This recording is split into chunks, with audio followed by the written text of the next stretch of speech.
हाय, आज मैं आप लोगों से बात करूंगी how to open your chakras. हम अपनी लाइफ में इतना बिजी हो जाते हैं कि हम अपनी मेंटल हेल्थ और फिजिकल हेल्थ पर फोकस नहीं करते हैं। अगर हम पुराने डेज को भी याद करें तो कहीं ना कहीं हमारी स्ट्रेसफुल लाइफ रही होती है, और यही जब चक्रास को अगर हम बैलेंस करें तो हम एक अच्छी लाइफ जी सकते हैं। अब मैं आप लोगों से बात करूंगी 7 चक्रास के बारे में। सबसे पहले रूट चक्र। रूट चक्र जो होता है उसको संस्कृत में बोला जाता है मूलाधार चक्र। इसका कलर जो होता है रेड कलर, क्रिस्टल होता है रेड जैस्पर, मंत्र होता है यम, और इसका जो पोज होता है आसन जैसे योगा का तो वो होता है ट्री पोज। ये जब चक्र अगर आपका बैलेंस होता है तो आपके अंदर सिक्योरिटी होती है। आप अपनी बॉडी में फिजिकली आपको लगता है आप सिक्योर हो, आपको अपनी बॉडी अच्छी लगती है। और जब यही चक्र ब्लॉक्ड होता है तो आप नर्वसनेस आपको फील होती है, आपके अंदर फियरफुलनेस आ जाता है। तो इसको एक्टिवेट करने के लिए जैसे मैंने आपको क्रिस्टल बताया है, योगा का पोज बताया है, आप वो ही कर सकते हैं। आपको करना क्या है, आप 7 डेज करिए। एक चक्रा पर अगर आप 7 डेज अच्छे से फोकस करते हैं तो काफी वो बेटर हो जाता है। कुछ इनके फूड्स भी होते हैं, आप डीप रूटेड वाली चीजें जो फूड होते हैं आप वो भी खा सकते हैं। सेकंड चक्रा जो आ जाता है सैक्रल चक्रा। लोकेशन जो होती है लोअर एब्डोमेन। ये जो चक्रा है इसको संस्कृत में बोला जाता है स्वादिष्टान चक्र। क्रिस्टल जो होता है रेड कार्नेलियन। योगा का जो पोज होता है वो गॉडेस पोज होता है। मंत्र वम। जब ये बैलेंस में होता है तो आप सेक्सुअल एनर्जी आपकी जो होती है वो काफी एक्टिव होती है। कोई आपको फीमेल रिलेटेड इश्यूज भी नहीं होते हैं। आप फ्रीडम फील करते हैं, आप कंफर्टेबल फील करते हैं। और जब यही ब्लॉक्ड हो जाता है तो आपके डिजायर्स नहीं होते हैं, सेक्सुअल डिजायर्स। इसको भी एक्टिवेट करने के लिए 7 डेज दीजिए, योगा का पोज कीजिए, और क्रिस्टल्स आप लाइक उसी चक्रा पर, उसी पॉइंट पर जहाँ पर लोकेशन है वहाँ पर आप रख सकते हैं। मंत्र भी आप चैट कर सकते हैं, संस्कृत मंत्र भी आते हैं। और जैसे मैंने अभी बताया है सैक्रल चक्र का तो वम मंत्र होता है। सोलर प्लेक्सस चक्र, संस्कृत में इसको बोला जाता है Manipur chakra. Location stomach area में।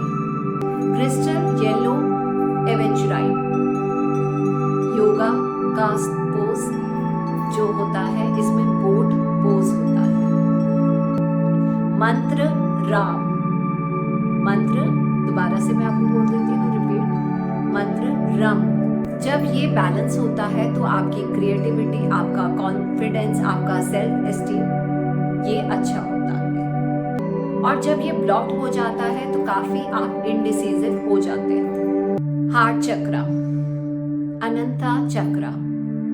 Location centre of the chest.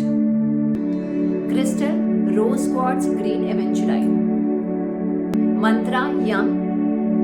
Yoga pose camel pose. जब ये चक्र आपका बैलेंस में होता है तो आपके अंदर एक लविंग और केयरिंग वाली एनर्जी बहुत ज्यादा होती है। आप किसी से लव बहुत अच्छे से करते हो, आपके अंदर कंपैशन होता है। और यही अगर जब चक्र ब्लॉक्ड होता है तो आप हेजिटेट करते हो किसी से क्लोज आने में। थ्रोट चक्र। लोकेशन थ्रोट, और संस्कृत में नेम होता है विशुद्धि। मंत्र होता है हम। क्रिस्टल होता है लैपिस लेज़ुली। योगा पोज होती है ब्रिज पोज। जब ये बैलेंस होता है तो आप अपनी चीजों को बहुत अच्छे से कम्युनिकेट करते हो, बहुत अच्छे से एक्सप्रेस करते हो। और जब यही ब्लॉक्ड होता है तो आप सेल्फ एक्सप्रेस नहीं कर पाते हो। थर्ड आई चक्र, अजना संस्कृत में बोला जाता है। क्रिस्टल जो होता है एमेथिस्ट। मंत्र ओम। Colour indigo. Yoga pose easy pose. जब ये बैलेंस होता है तो आपकी इंट्यूशन पावर जो होती है बहुत ही ज़्यादा स्ट्रांग होती है। आपको इंट्यूटिव से ही काफ़ी चीज़ें फील हो जाती है पहले ही। और जब ये ब्लॉक्ड होता है तो आप मिसडायरेक्टेड होते हो, मिसलीड होते हो। क्राउन चक्र संस्कृत में बोला जाता है सहस्रा। लोकेशन आपके टॉप ऑफ द हेड। आप वो भी चैट कर सकते हैं। Crystal clear quartz and selenite. Colour violet and white. Yoga pose the lotus pose. ये जो चक्रा होता है स्पिरिचुअलिटी के लिए होता है। अगर ये आपका चक्रा बैलेंस में है तो आपको स्पिरिचुअलिटी बहुत अच्छे से मिलती है, आपके अंदर बहुत अच्छा से विजडम आता है। और अगर यही चक्रा आपका ब्लॉक्ड है तो आप स्पिरिचुअलिटी के लिए काफी रिजिड हो जाते हैं। अगर हम अपने चक्रास पर बहुत अच्छे से वर्क करते हैं तो हमारे चक्रा जरूर बैलेंस में होते हैं। हमें बहुत ज़्यादा ओपन नहीं करना चाहिए, हमें उन चक्रास को बैलेंस करना चाहिए। ऐसी मैं आप लोगों के लिए और इन्फॉर्मेटिव वीडियोस लाती रहूँगी। अगर आप लोग ने अभी तक मेरे चैनल को लाइक या सब्सक्राइब नहीं किया है तो प्लीज़ कर दीजिए। बेल आइकन के बटन को प्रेस कीजिए।